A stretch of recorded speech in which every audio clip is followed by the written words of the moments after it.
I suppose this match requires a little bit of an introduction to explain what is going on. Welcome back to the Brightworks, where today we're going to be taking a look at a match a match that was played on stream on, the most recent Saturday. For those of you that don't know, every Saturday and every Tuesday, the Brightworks community gets together and we play some awesome matches of Beyond All Reason, where we like to tweak the settings, change things up, and otherwise make the game a little bit more interesting. And today, things weren't too mixed up, except we had way more resources than usual. So it was double resources as well as a whole bunch of extra fun units turned on, and it ended up being a really fun match. So I figured I would showcase it for all of you who didn't manage to catch it live on the stream. You can always go back and watch those in the live section. I believe there's a whole video section dedicated to those, where you can go ahead and go check those out in case you're interested. And of course, you're more than welcome to join in on the fun, no matter what true skill level you are, and play along with us on Tuesdays and Saturdays, 12 p.m. PDT. Go ahead and convert that. I'm not going to bother with the math just because it always ends up confusing people. Spawning on the northern section of the map and the eastern section of the map, our blue team leader, not me, but rather Jamakis, coming in at 38 true skill, right up there with the pros, I would say. I think 40 is just about my cutoff for where I would pretty much consider you a pro, and 38 is not far off. Jamakis here, spawning as the blue Cortex commander, going to be taking control of the northern highlands here. Representing the red team, clocking in at 33 true skill, down on the southern lowlands, the middle lowlands, it's going to be Desfox. Desfox going as a Cortex vehicle commander. You might have noticed, by the way, we're in that full holiday swing. Wait, let me hit the right button here. No, not that one. I can't figure out which one it is. No. There we are. Professional commentator, ladies and gentlemen. There we are. We can get the first person camera and we can look at that. Oh, that's very spooky. Yeah, Cortex commanders with a very spooky Halloween pumpkin. This is Halloween. This is Halloween. Reminds me of that, the old Nightmare Before Christmas. That's quite hilarious. I love that. So one of the things that we had enabled for this were the extra units pack. And for those of you that might not know, the extra units pack is a whole bunch of interesting and fun units that are toggleable in the advanced options section. The units aren't particularly, I mean, they're fairly well balanced, but they're kind of designed as quote unquote extra units, right? They're not meant to be used in standard gameplay, right? Competitive gameplay. So if you've never seen them before, they'll be quite a treat for you to take a look at. If you have seen them before, then you know just how fun they can be. And they certainly make a tremendous appearance during this game. Already we see aggression across the map here from the red team. Actually, the red team, the only ones getting aggression across the map. We do see Jamakis slipping a couple of grunts by here to try and do some damage, but other than that, we really didn't manage to hurt them very badly at all. Mostly just defending from their aggression, which is not really a good spot to be in. Oftentimes, the aggressor is the winner in Beyond All Reason. Not all the time, but oftentimes. And it does mean that this is a very tricky situation. So you might see Xenodragon going for T2 very, very early on here. And you might think, well, it's a little greedy to go off of just 4 metal extractors. But each of these metal extractors is producing double trouble right now. Double the metal coming out of each and every one of these metal spots, meaning that T2 is actually relatively affordable early on into the game. Those scouts will get shut down, but they do manage to take down one of the metal extractors, so that's quite important.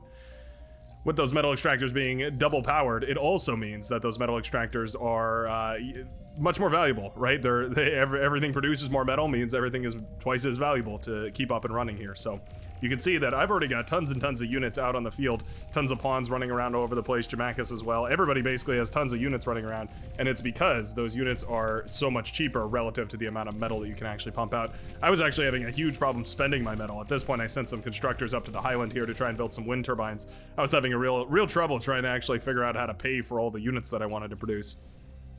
Yeah, it was it's an interesting switch up, right? Because you suddenly are in this position where you need so many more resources because the eco scaling happens so much quicker, right? It's as if everyone started with the early T2 economy, more or less. That's how much metal is coming in. Shurikens here to try and shut down some of these incisors. That's quite nice. A little bit of a disconnect there from the red team, by the way, in case you're wondering what that little pause was. Looks like Adenot got split between the northern and southern sides of the map. That's not good. That's a tricky situation to be in. These incisors getting some tremendous value out. Pawn's eventually going to clean all this up, but yeah, they definitely shot down some of those wind turbines here.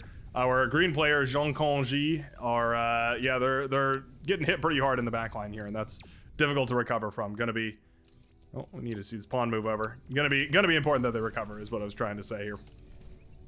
Already units all over the place. You can see Fragnarok setting up a healthy line of static defense up on this hill. I was pretty much doing the same thing with a bunch of laser turrets all over the place, although mine was a little more sporadic, I would say. I tend to build things in a artistic manner. Fragnarok building them in a much more logical way. Understandable. At this point, I realized the necessity of some high-powered energy production. So 75 energy production, but it's actually double that. So it's 150 energy coming out of every one of these advanced solar collectors, which is pretty insane. I mean, that's basically it's a geothermal's worth of power out of 2 advanced solar panels. Much more expensive than a geothermal still, but very, very powerful nonetheless. And you can see there is actually a geothermal I'm going to go for up here, which of course will give me 600 power per second. So everything is very, very high powered in this. It's a cool way to play. It definitely steps up the games, and it's how we managed to cram all this into such a short play. You might have already seen the length of the video. If not, you can feel free to go check that and see. This is not a particularly long game. It's a relatively short one by bar standards, I would say. However, still managed to get up to those higher late game engagements. A little bit of pawn on pawn action here. I like this shape a little bit better for Bob Tree here. These pawns from Metal Man are going to retreat back to the high ground. They have the high ground, Obi-Wan. Anakin. Whichever one is correct. This was a cheeky little run by. I did not know what the enemy had over here, but we had some friendly ticks. I'll show you what our vision was right here. We had some friendly ticks that were just scouting out what was going on over here. And so I figured, oh, well, you know what? I might as well just go ahead and send these pawns running on by, see if maybe they can do a little bit of work here. And in the end, there actually was no defenses along this lane.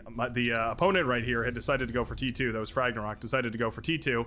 And just got the T2 lab up and running. Starts up the T2 constructor right as my pawns run right into his base. Excellent little timing on my part. I didn't expect this to be so successful, but I saw this T2 and I realized, oh, this is a huge opportunity right now. I could stunt the growth of this player by quite a bit. Targeting down the build power first and then onto the lab. The Centurion here weren't pulled for quite some time, so I'm able to get quite a bit of damage done. You can see me tearing apart this lab. Pawn's not the most damaging unit in the game, but certainly powerful enough. Oh, trying to get the T2 constructor. Oh, 9-7. Oh, I just barely don't get it. Yeah, not gonna get the constructor here.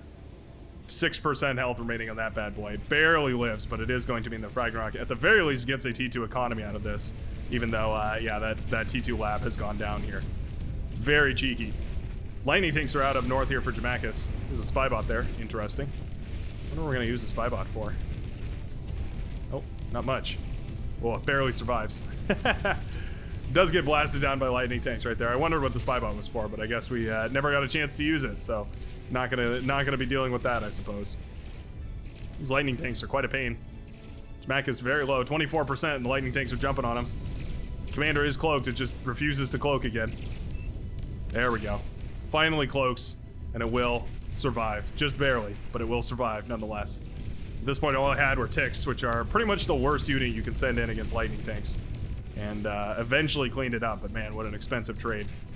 The LLT is now holding the line. I decided to go for a gauntlet here. This is a rare decision you'll see me make, but I figured up here on this hill is actually probably a very powerful area to send those gauntlets, and I think it well warranted it. A T2 was handed over, by the way, from Jamakis. I helped him get the T2 lab up, so he helped me out by sending me a T2. Gonna produce a whopping 24 metal per second out of that metal extractor alone, and not to mention all these other ones, which are gonna get way, way more efficient here in just a minute. At this point, I was thinking, I think it's time to go into vehicles here. I noticed just how powerful these medium tanks are, storming through the map, and decide that it's probably about high time that we go for a little bit of vehicles of our own. So I start up a vehicle bay.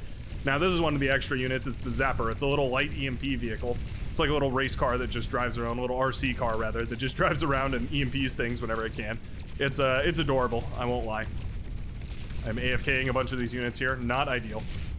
Oof, talk about an APM stall, huh? I was trying to deal with something over on this side, and it definitely caught me off guard here, all these units incurring on the red side of the base.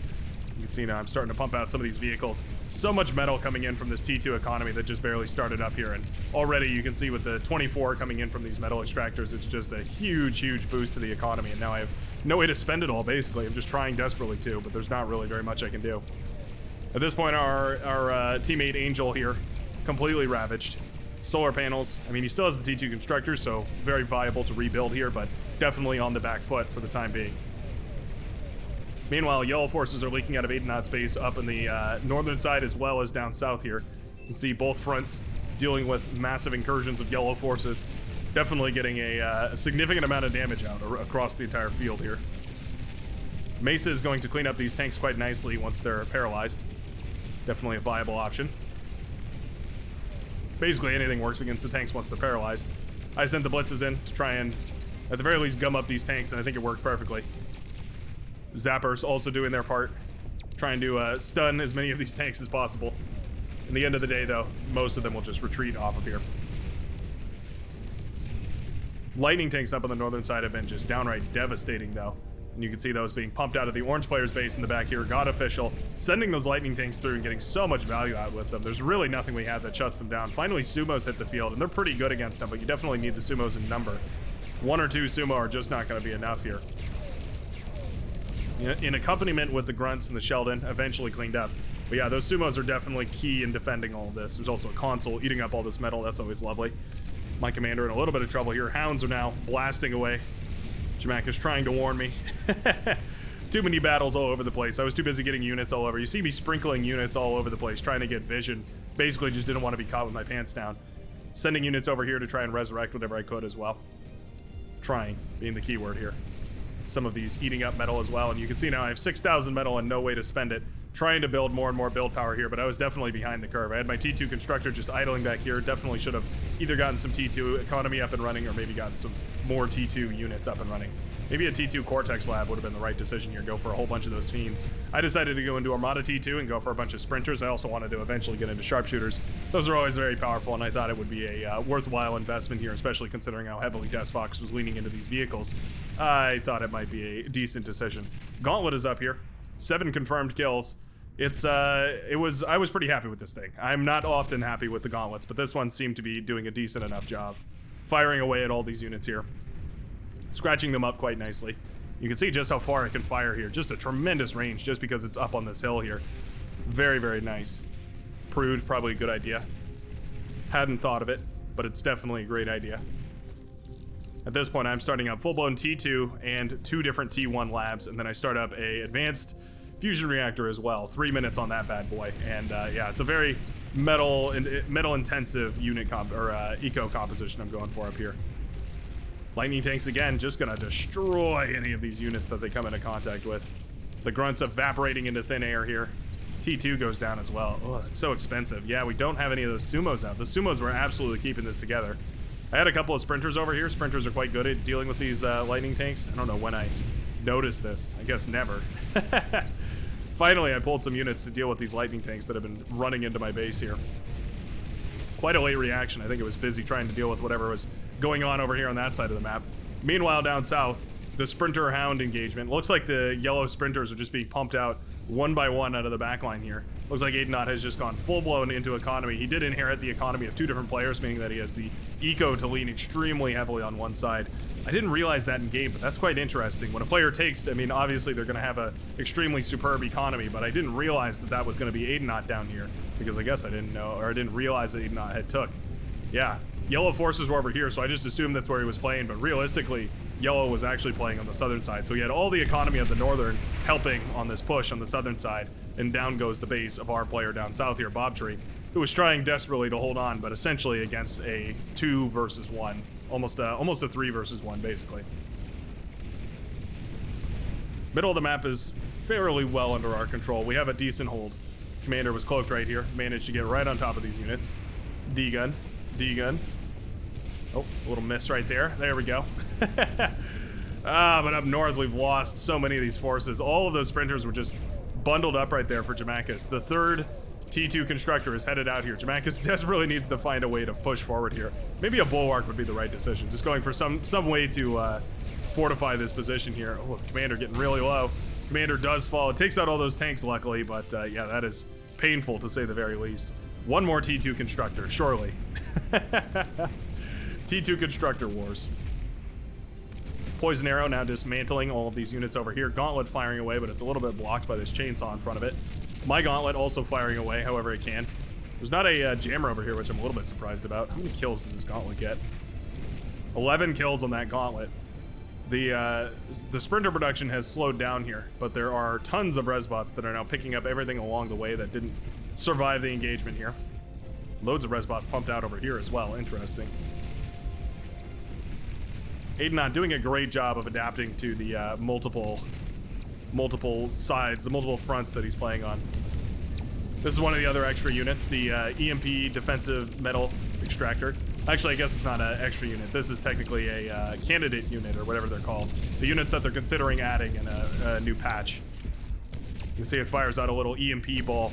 I guess it does AoE. I was complaining on stream that it didn't do any AoE, but it looks like I was wrong about that. It looks like it does fire a little bit of AoE. I'm just a little underwhelmed by the power of this thing. Maybe if it fired a little quicker, or maybe... You know what I'd like to see is if it was like the lightning wall, the extra unit's lightning wall. I don't know if we're going to get to see any of those in this game. But there's a defensive one called... It's basically a continuous lightning wall. It fires like a chain reaction, like this, but it just fires continuously. It's very, very cool to see. I feel like if we made it like that, except instead of, you know, lightning damage, it just did EMP, I feel like that would be really, really cool. I feel like that could definitely do something special. So remember, each of these advanced fusion reactors is pumping out twice as much energy as well, so we're now pumping out essentially 8 advanced fusion reactors worth of energy, meaning that the economy is tremendous. It's well worth it remembering that. It was difficult to keep in mind, right? Because you're thinking, this entire time, all you can think is like, oh, well, I must not have very much economy yet, right? Like, I've only got a couple of advanced fusion reactors, but no, you actually have a huge economy because a lot of it is well, all of it is doubled. It's tricky to adjust, but that's one of those fun things that these live streamed matches end up revealing. Hound engagement here. A lot of those res bots died, but enough of the army was resurrected right here to make a substantial push on the front line. Reinstating the push here. Are these regular dragons? Those are regular dragons. There's also advanced dragons, or epic dragons, I think is what they're called. They're pretty hilarious. They're basically a dragon, but on super steroids, which is pretty funny.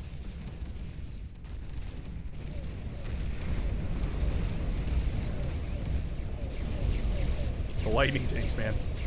Cortex with basically no way to deal with these. You essentially just have to go into T3, I think. I think that's the right answer here.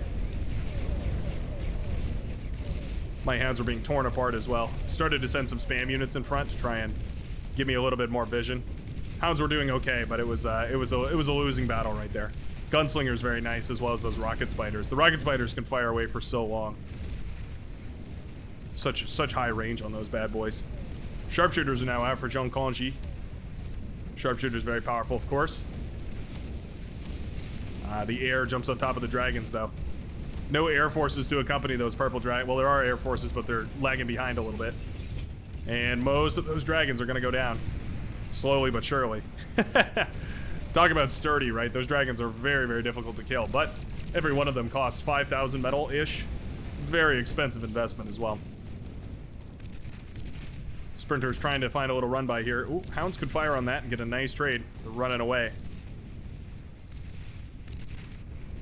I would have liked to see those hounds firing on this. There's tons of pit bulls coming up as well. Tons of static defense trying to hold the line desperately here. Do we have a T2 constructor I could borrow? Let me show. Yeah, here's the Dragon's Fury. Pop-up continuous lightning turret. So it fires a continuous beam of lightning. Does huge damage to any units that come within contact. It's very, very powerful. Sumo's engaging against a Razorback here. Little bit of aggression by the blue player up on this side. I was just desperately trying to hold the lines. I think I should have started up a whole lot more economy, just had that going passively in the background. I was managing too many things, right? Had too many APM taxes all over the place. Trying to wear too many hats, and eventually all of them fell off my head. Epic Pulsar was built here. It's like a regular Pulsar, but epic. It used to fire a whole lot faster, but now it fires slower and is more damaging. Which against little units like this is not extremely powerful. Yeah, I don't know. I'm not really a big fan of the Epic Pulsar. I liked it the way it was before, where it could fire a lot more frequently. That was kind of the only reason to build it. Now I would rather just build 10 little Pulsars and have them all firing asynchronously. Sharpshooters to tear apart this lowland section. Pretty easy way to queue sharpshooters, just to fight command them and then send a spam of some kind of unit in front. Usually works out pretty well.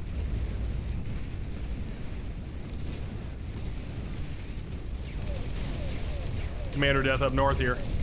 It's a lot of Marauder. The bold hold. Sumos do pretty good against Marauder, though, I gotta say. I'm fairly impressed with how those sumos are doing. Yeah. Shredding off a percentage each laser blast. Not bad, though.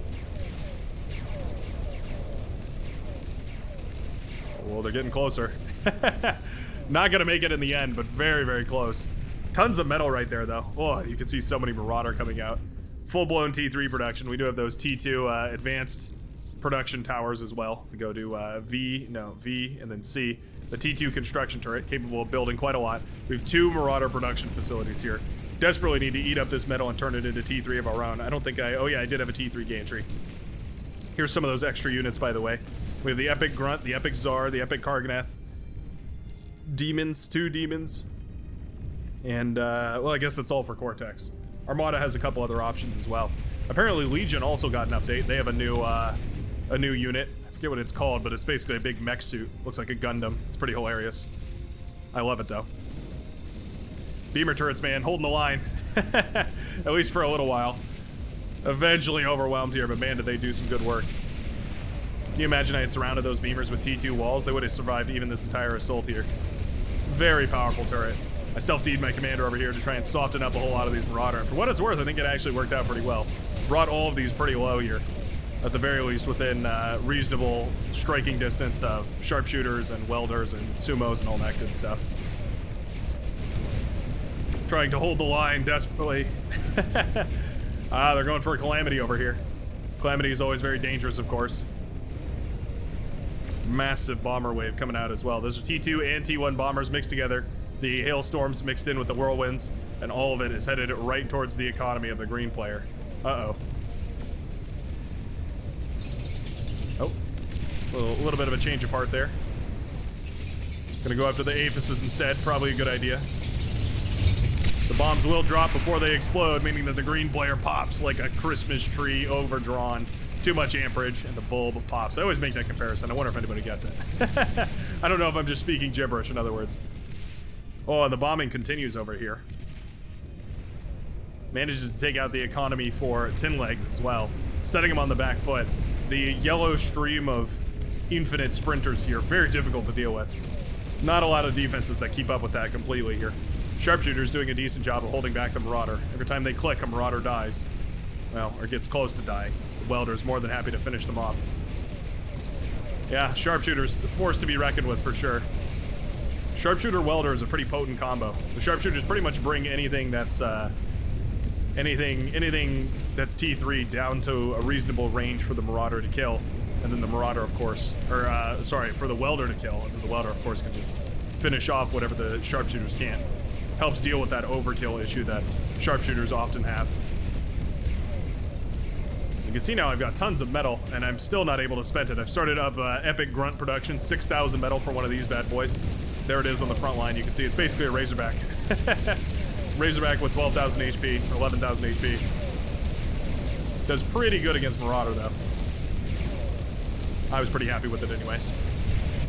We did manage to hold the line here. Took everyone's efforts to hold this massive Marauder push right now, but eventually all of that was cleaned up. Epic units clashing up on the northern side. Huge tank push down the southern side, but this is almost completed. Their Calamity is almost up and running and ready to fire.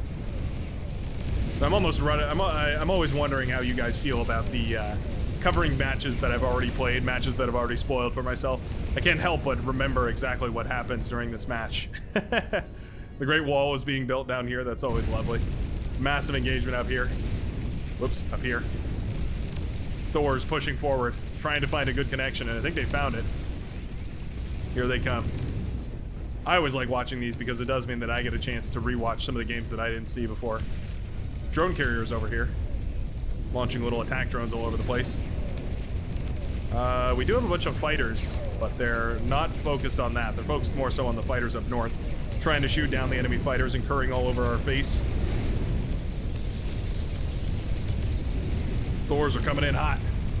Hard to stop a big collection of Thors. There's not really anything that does tremendously well against Thors. I'm gonna say Behemoths are probably your best bet, but that's a very expensive way of dealing with the Thors. 9,000 metal per Thor versus 20,000 per Behemoth. It's a very, yeah, it's a very costly way to deal with Thors, but of course it's also a very survivable way of dealing with Thors, so trade-offs, I suppose. At this point, the Calamity is up and running, though, and it's firing directly into the base of our good friend Jamakis, who's now suffering from the explosive contributions of that tower. My base is up next. You can see it takes out all my build power. I try to put some shields up, but I just don't get them up in time. Takes out my T2 constructor as well. Very annoying. Woe to you, Calamity, for being such an epic defensive structure. There goes the advanced fusion of Desfox, though. Thor's trying to find an angle here. Astolfo Paladin, otherwise known as Paladin Astolfo, trying to move in for a D-gun. Gets one of the Thors. Oh, the other ones have to whip their heads around. Oh, they do manage to get the commander, though. Thor's having a little bit of a hard time trying to figure out what direction to go in. I think we should split them here. Send some of them one direction, some of them another. Probably the best idea here. A couple of Marauders running by up north here as well. Oh, that Calamity doing so much damage. Here's another one of those epic units, the Rat. Brick with Huge's beep gun. Don't know how to, gotta censor that one. Luckily, Jamakis got some shields up, so that Marauder will go down. We have a lot of forces ready to push in here. Trying to push in here. Thor's getting awfully close over on this side. Ooh, big chain reaction right there. Shuts down a whole lot of those constructors. That's quite nice. Does manage to pop a whole lot of the economy as well, shutting down some of that power that Retweet was pushing out here. Oh, just barely manages to fire, but it's on one of the weaker ones. Or one of the in-progress ones, I should say. Not gonna manage to pop that economy. Very, very close. I wonder where he launched that missile at. Oh, he just launched it at some of these aphises to shut down some of that economy. Alright, fair enough. Feels a bit petty, but probably fair enough. I'm desperately trying to get build power up and running again. You can see it's not going well. Getting build power up is oftentimes one of the most difficult things to do. All this metal lying on the field, though. Probably should have just started reclaiming it. All my forces in one spot. Calamity firing away at Jamakis' base. I don't know how many shields you need to deflect a Calamity, but it's more than either of us have.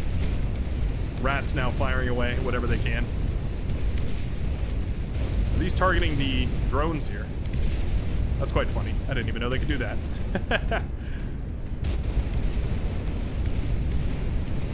Or even targeting those flying fortress or flying drone carriers. That's interesting. Rats very powerful, apparently. Rats as anti-air. Who knew? Oh, fighters coming in here, but those SAM turrets firing away, actually shutting down a whole lot of these fighters.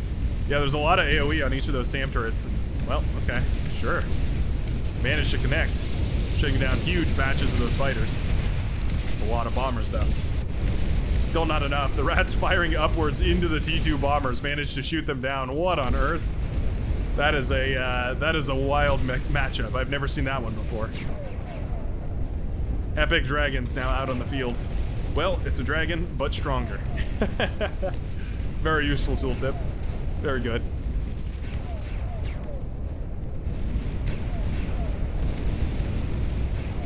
At this point, the yellow spam is ever encroaching. When I tell people to spam T2 instead of T1, this is exactly what I'm talking about. Aid to not taking that to heart. Spamming out as many of these sprinters as possible and just sending them across the field. You can see 1, 2, 3 different T2 labs pumping out as many of those sprinters as possible, just to make sure that there's an ever-flowing stream of them streaming across the map. And you can still see hardly any touch to the economy here for the yellow player. The sprinters are just cheap enough that you can manage to keep this up, especially with double income. Very, very nice. Those flying Hydra. Rat's doing a decent job of attacking it, actually. It's quite funny. Yeah, down goes the Hydra to the Rat fire, I suppose. Quite funny to see. Wouldn't expect it. More of those epic grunts. I'm trying to blast down Thors with them. Not ideal for that, though. Probably should have switched into something else here at this point. I had enough shields to sort of deflect some of this, but still not feeling very comfortable. See, I started up a couple more, even. The sprinters are now pushing down south here, and it's difficult to deal with them. The simulators have come out. The Armada T3 battle mech fires a rapid-fire laser. It's like a, I guess it's like a saber, the laser that it fires, but it fires them super quick, super long range. Very powerful indeed. Just not enough forces up north here to shut all of this down. Bulwark comes up. Trying to fire on whatever it can. Oh, EMP missiles connect here, though. Yep, those will paralyze the bulwark, meaning that there's basically nothing to stop these Thors up top. They're gonna get right into Jamaki's base. Oh, down goes the advanced fusion reactor. Pops like a bulb. That'll be all she wrote for the blue player. At this point, oh my goodness. Talk about static defense. That's a lot of pit bulls you got right there. They're, I mean, they're holding. It's funny that the yellow player is running them over here because they could just as easily run them through the middle here, and it would be just fine. My base is now crumbling, by the way. As soon as Jamakis was gone, my back door was open, and that's going to be all she wrote for your green hero. What are these sprinters doing? I wonder why we're running them directly into this wall here. It feels like we could just go around. Yeah. Pitbulls can't really fire over the wall either, so... Leaves the Pitbulls with limited options. Pitbull's not taller than the T2 walls. Which feels a bit odd. It feels like the T2 walls should be a bit smaller than the T2 defenses, right? So they could pop up and fire over them. But I guess that's not the case. The northern side is crumbling. Thor's popping bases left and right. Of course, those plasma shields don't protect against anything like lightning or lasers, so Thor is very perfect for besieging bases that are covered by shields like this. And indeed, pop goes the advanced energy converter, sending ripples of destruction through the bases here. The Xenodragon manages to survive a huge bombing run. The simulator's now pushing in here. Oh, that Calamity. Feeling the burn. But I think there's just too much firepower coming out of it itself, as well as the Cerberus actually contributing not insignificantly. Nicely done. At this point, EMP missiles everywhere. The metal production, or the energy conversion to metal production, fell for Xenodragon there, meaning that no longer will any production be underway. Beamer turrets doing their good work. I'm telling you, man, the Beamer turret, one of the most powerful units in the game, one of the most powerful things in the game. Underrated on every respect. Finally, Xenodragon's base will pop. The last bastion of economy for the blue team. An excellent push on the northern side. Great job by God Official getting that T3 up and running. Jumped straight to T3 as quick as he could. I was definitely way too slow on the T3. I kept having to deal with little run-bys here and there, and it depleted my APM. And indeed, the red team did manage to snatch victory on this epic, scaled-up game. You can really make these epic games take not too long if you just double up on the metal production, right? Double up on the resource production. Anyways, I sure hope you enjoyed. Let me know what you think about this kind of game down below in the comment section.